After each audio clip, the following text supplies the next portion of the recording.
91 में आप ही की सरकार थी। 3 हफ्ते का फॉरेन रिजर्व आपके पास नहीं था, 3 हफ्ते का पैसा नहीं था आपके पास। मूडी ने आपको डाउनग्रेड कर दिया था, IMF ने आपको लोन देने से मना कर दिया था, वर्ल्ड बैंक ने आपका पैसा रोक लिया था। आपके पास पूरी की पूरी व्यवस्था फेल कर रही थी।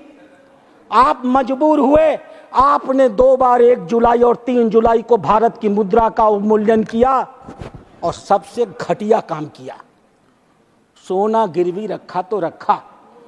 अगर आपका दिल साफ था तो खुलेआम सामने रखते। चोरी से सोना गिरवी रखने का काम दुनिया की किसी सरकार ने किया तो भारत सरकार ने किया।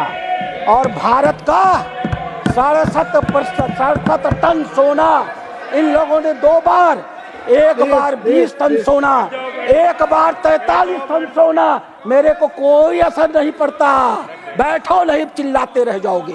एक बार 20 टन सोना और एक बार 67 किलो सोना इन लोगों ने गिरवी रखा, रात के अंधेरे में रखा। हुआ क्या अध्यक्ष महोदय, एक बहुत नामी पत्रकार है शंकर अय्यर, वो बेचारे एयरपोर्ट गए थे किसी काम से। उन्होंने देखा कि एक ट्रक का पहिया फट गया तो वो देखने पहुंचे, पता चला कि उसके अंदर सोना भरा हुआ है। और तब जाकर के दूसरे दिन खबर छपी कि भारत ने अपने 142 करोड़ नागरिक जिनकी चर्चा कर रहे हैं ना, उनसे छिपा करके भारत का सोना गिरवी रख दिया। और हम गर्व के साथ कह सकते हैं हमारे पास एक प्रधानमंत्री है, चुनाव की गहमा गहमी में छिप गया। 31 मई 2024 को हमारे मोदी जी के नेतृत्व में इस देश ने अपना 100 किलो टन सोना भारत में वापस मंगवाया है और भारत के खजानों में रखा गया है। अध्यक्ष महोदय, ये चर्चा कर रहे थे आर्थिक आंकड़ों की, मैं भी इन्हें कुछ आंकड़े बता देना चाहता हूं। इन्होंने चर्चा किया ऋण के ऊपर। आज भारत का ऋण GDP का 85% है, मानता हूं मैं। पूरी दुनिया के क्या आंकड़े हैं?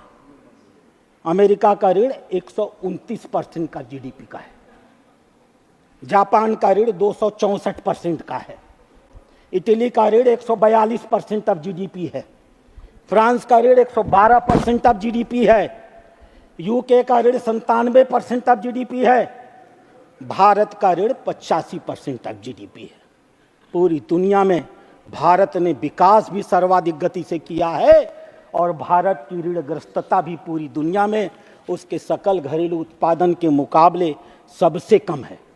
और ये विकास हमने तब किया है अध्यक्ष महोदय, जब हम इस देश के नागरिकों से सबसे कम टैक्स लेते हैं।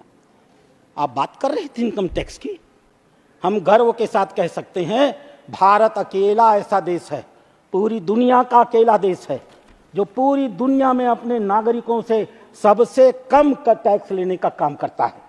ब्रिटेन अपने नागरिकों से 33% टैक्स लेता है, नॉर्वे 31% टैक्स लेता है, ऑस्ट्रेलिया 30% टैक्स लेता है, स्विट्जरलैंड 27.5% टैक्स लेता है, इजराइल 24% टैक्स लेता है, यूरोपियन यूनियन 26% टैक्स लेता है, जर्मनी 22% टैक्स लेती है, स्वीडन 21% टैक्स लेता है, अमेरिका 16.5% टैक्स लेता है।